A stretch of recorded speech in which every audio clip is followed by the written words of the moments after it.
Hi, this is Brad, and I've got an 18-inch top freezer, I should say, Whirlpool refrigerator freezer that was not maintaining the temperature in the freezer. It was going between, let's say, 15 and 30 degrees, and I couldn't quite figure it out, and I figured it out. Now, this will be a video that some of you like and some of you hate.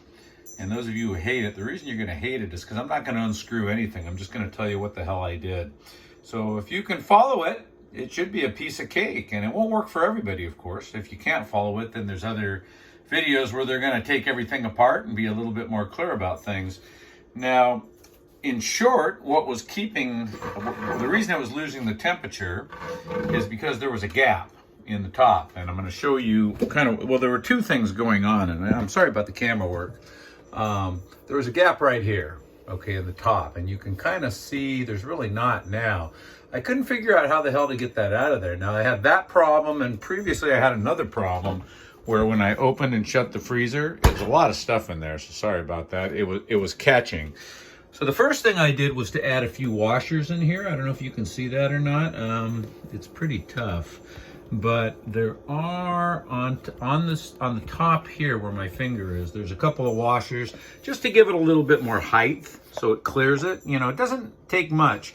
But I'll tell you what really made the difference, and you know, coming back to this thing, I couldn't figure out how to get rid of this gap that the air was escaping through, the cold air. And so here's what I did. The first step is to loosen this, okay? 5/16 is the size. You don't really even have to remove it. You just have to get it mostly up. So just pretend like this is a socket. Okay, this is the part you'll probably hate, and I could get the wrench out. I'm not going to because it's working just fine right now. I don't want to mess it up. It took me a while to figure it out. So loosen it quite a bit so it's up. This will lift up, and this pin will pull out. Now you got to have a good grip on the door when you do all this, or else it's going to fall on the floor. Okay, but once this is lifted, okay, this pin will lift up.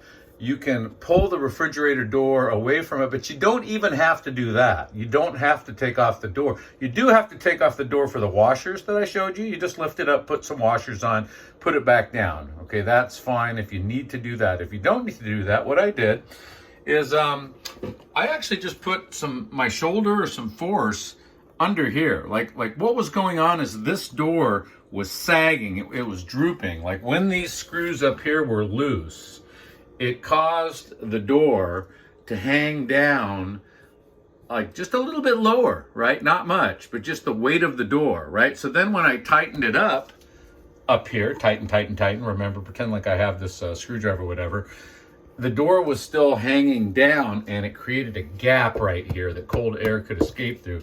So what you have to do is you have to lift up this door. You got to get under that. You can do it whatever, with your hand, with your shoulder. Remember, you're going to be doing two things at once, and maybe you even need somebody else to help you. I didn't. I think did I put my shoulder under it? I don't remember. But the bottom line is you have to, while this is being lifted and pressure is being applied to the bottom of it, and you got to hold that. That's when you come here and you tighten the hell out of these three things, right? And so if you don't do that, if you don't put upward pressure on this part while you're doing that, you got a decent shot that it's going to sag down. You're going to create the gap here. The cold air is going to get out, and you're going to wonder why your temperature is increasing. And you're also going to wonder why this gap, you know, is not like before. The way I had it, you would see much more of a gap, right? If you do lift this, okay, as you're tightening this, and then tighten the hell out of it, it's going to be tightened in a position, presumably, where you don't have that gap, and you're not going to lose that cold air. So, like I said, I hope I described that okay. I could unscrew it. I could take it apart. I could put on some coveralls. There's no need to do that. So these are the only three screws for this that you really have to mess with. Again, 5/16. Don't have to take them off. You just got to loosen them, I would say, at least 3/4 of the way so that this lifts up. And again, you don't even have to take this all the way out, okay? Because unless you want to put the washers in to give it clearance, unless you want a couple washers right here, then you do have to lift the door off. But if you don't want to lift the door off, you just want to adjust it, you would just loosen these a bit, lift from underneath, however you want to do it. You could do it with your shoulder or with your arm, And I know my camera work sucks. I'm sorry about that, but that's the way it is. And see, if I hadn't done that, this part would be drooping. It wouldn't be here. It'd be a little bit lower. It doesn't take much, right? And that was just enough to cause a gap here where cold air was escaping and the temperature was like, 15 to 30 degrees. Once I lifted that and tightened it, it maintained this position. And now I don't have that leak, it seems. So I know it's kind of a weak video in a way, but also, I don't think this is rocket science either. So I hope I've described it in such a way that you found it to be helpful. So again, it's a Whirlpool refrigerator freezer. This happens to be a top mount, 18 cubic foot, I guess it is. I might have said something different before.